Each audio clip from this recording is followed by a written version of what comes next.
तो ध्यान से इस इमेज को देखो और मुझे बताओ कि ये इमेज रियल है या फेक है। अगर तो तुम्हें ये इमेज रियल लग रही है तो तुम्हें बिल्कुल गलत लग रहा है। आज हम इस टॉपिक की बात करेंगे, उसमें दो एआई मॉडल्स आपस में compete कर रहे होते हैं और ख़ुद को बेहतर बनाने की कोशिश कर रहे होते हैं। जी हाँ, आज की वीडियो में हम डिस्कस करेंगे जनरेटिव एडवर्सियल नेटवर्क, जिसको हम गैन्स बोल रहे होते हैं। अब बेसिकली गैन्स किस तरह वर्क कर रहा होता है, इसके दो मेजर कंपोनेंट्स होते हैं। सबसे पहला आता है जनरेटर और दूसरा आता है डिस्क्रिमिनेटर। अब नाम से ही आपको आइडिया हो रहा है कि जनरेटर का काम है डेटा को जनरेट करना और डिस्क्रिमिनेटर का काम है डेटा को क्लासीफाई करना। तो जैसे ही जनरेटर इमेज को जनरेट करेगा तो वो इमेज आएगी डिस्क्रिमिनेटर के पास। तो डिस्क्रिमिनेटर उस इमेज को देखेगा कि इमेज फेक है या रियल है। अगर तो इमेज फेक हुई तो डिस्क्रिमिनेटर वापस उस इमेज को जनरेटर के पास भेज देगा। अब जनरेटर दोबारा उस इमेज को जनरेट करेगा और दोबारा वो डिस्क्रिमिनेटर के पास जाएगी।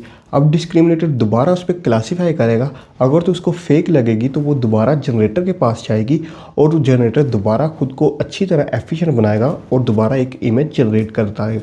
अब ये लूप चलती रहेगी अनटिल जब तक कि जनरेटर डिस्क्रिमिनेटर को बीट करने में कामयाब ना हो जाए। मतलब कोई ऐसी इमेज जनरेट कर दे जो कि डिस्क्रिमिनेटर बोले कि हाँ, ये जो इमेज जनरेट हुई है ये बिल्कुल रियल इमेज है।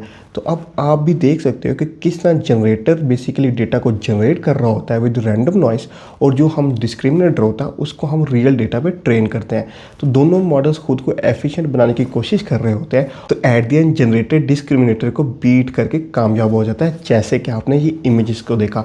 अगर आप भी देखना चाहते हैं जनरेटर की इमेजेस जो कि उसने जनरेट की हुई है, तो आप thispersondoesnotexist.com की वेबसाइट पर जा सकते हैं और जनरेटर की जो जनरेटेड इमेजेस हैं वो देख सकते हैं। तो होपफुली अब आपको आइडिया हो गया होगा कि किस तरह गैन्स एक्चुअली में वर्क कर रहे होते हैं। तो मिलते हैं नेक्स्ट वीडियो में, तब तक के लिए बाय बाय।